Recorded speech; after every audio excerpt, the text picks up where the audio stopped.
39 medal, चौथा स्थान और अब पूरी दुनिया की नज़र भारत पर। ग्लासगो कॉमनवेल्थ गेम्स 2026 ख़त्म हो चुके हैं, लेकिन भारत सिर्फ मेडल जीतकर नहीं लौटा, बल्कि अपने कंधों पर पूरे कॉमनवेल्थ खेलों के भविष्य की जिम्मेदारी भी लेकर लौटा है। आखिर भारत ने कितना दम दिखाया, कितने खिलाड़ी गए, क्या उपलब्धि रही और अब भारत को कौन सी ऐतिहासिक जिम्मेदारी मिली, आइए जानते हैं। नमस्कार साथियों, मैं हूं जयप्रकाश तिवारी। साथियों, ग्लासगो में आयोजित कॉमनवेल्थ गेम्स 2026 में भारत ने शानदार प्रदर्शन करते हुए कुल 39 पदक अपने नाम किए। इनमें 13 स्वर्ण, 17 रजत और 9 कांस्य पदक शामिल हैं। इस प्रदर्शन के साथ भारत मेडल तालिका में चौथे स्थान पर रहा। भारत से आगे केवल ऑस्ट्रेलिया, इंग्लैंड और कनाडा रहे। इस बार भारत का दल भी खास रहा। खेल मंत्रालय ने 191 सदस्यीय भारतीय दल को मंजूरी दी थी, जिसमें 126 खिलाड़ी शामिल थे। बाद में कुछ बदलाव के बाद लगभग 122 खिलाड़ियों ने प्रतियोगिता में हिस्सा लिया। भारत के खिलाड़ियों ने मुक्केबाजी, एथलेटिक्स, भारोत्तोलन और जूडो जैसे खेलों में शानदार प्रदर्शन कर देश का नाम रोशन किया।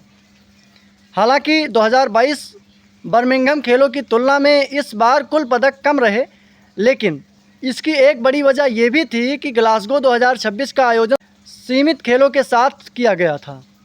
इसके बावजूद भारत ने उपलब्ध खेलों में दमदार प्रदर्शन करते हुए शीर्ष 4 देशों में अपनी जगह बरकरार रखी।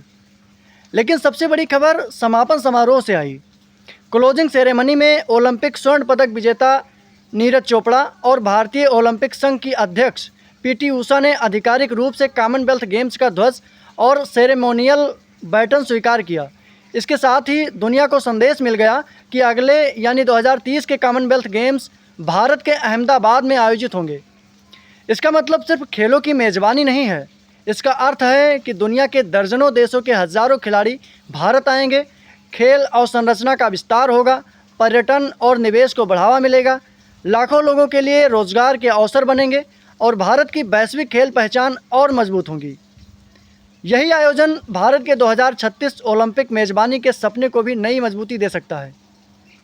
तो साथियों, ग्लासगो से भारत सिर्फ 39 पदक लेकर नहीं लौटा, बल्कि एक नई जिम्मेदारी, नए अवसर और दुनिया के सामने अपनी खेल क्षमता का बड़ा संदेश भी लेकर लौटा है। अब चुनौती होगी कि 2030 में भारत ऐसा आयोजन करे जिसे दुनिया वर्षों तक याद रखे। बाकी आपकी क्या राय है? क्या भारत 2030 के कॉमनवेल्थ गेम्स को अब तक का सबसे शानदार आयोजन बना पाएगा? कमेंट करके अपनी राय ज़रूर बताइए। धन्यवाद।